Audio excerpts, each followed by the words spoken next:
चला मस्त आज आपण मिसळचं वरण करू. मिसळ डाळचं वरण म्हणतात त्याला. बघू शकता मस्त असं खूप छान लागते आणि खूपच मस्त भाकर संग तर खूपच टेस्टी लागते.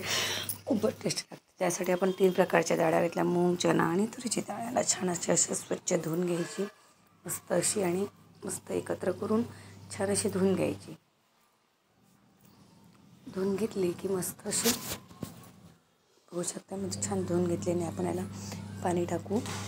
छान याच्यात मस्त असं पाणी टाकू भरपूर शिजेल तेवढं. आणि मस्त थोडंसं शिजताना थोडंसं लसूण, टमाटर आणि मिरची टाकायची. लसूण टाकलं ना डाळ शिजताना खूपच छान लागते. वरणाचा सेंट खूप छान येतो. आपण आता त्याला छान कुकरमध्ये लावूया आणि 3 शिट्या घेऊन घेऊया. 3 शिट्या झाली की बघू शकता. आणि नंतर आता आपण फोडणीसाठी टमाटर, मिरची, सांबार चिरूया. आपण कढईमध्ये तेल टाकलेलं आहे. तेल तापलेलं आहे. आता आपण मोहरी छान कडकडू देऊया मस्त. बघा मोहरी छान कडकडत आहे. आता लसण मी फोडणीला पण लसणच वापरते. खूप छान लागतो लसणाचा तडका. मस्त मिरच्या थोडे शेंगदाणे टाकायचे, छान वाटतात शेंगदाणे.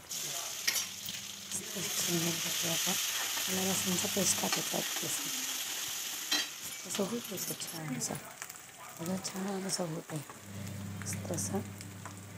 पण झालेलं आहे त्याच्यापासून छान पेटला तेल हळद मस्त होत छान. याच्यामध्ये थोडंसं त्यामध्ये टाकून छान सगळी घेतली. मस्त असं टमाटर शिजू देऊ. टमाटर शिजू देऊ. मीठ टाकू थोडंसं.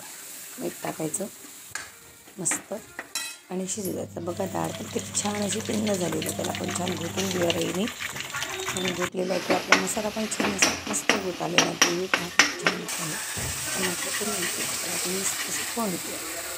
छान असं आवाज मस्त खूप मस्त लागतं. थोडंसं पाणी टाकायचं म्हणजे डाळ टाकल्याने थोडंसं टाकायचं छान असं होऊन राहिलेलं आहे. मस्त असं छान खूप मस्त सेंट येतो. मस्त असं झालेलं आहे. मस्त उकळी होऊ आपण. किती सुंदर लागतं ना याचा भाकर पोळीला खूप छान लागतं. मस्त झालेलं आहे. तरी बघा किती छान आहे. आपण सांबार टाकून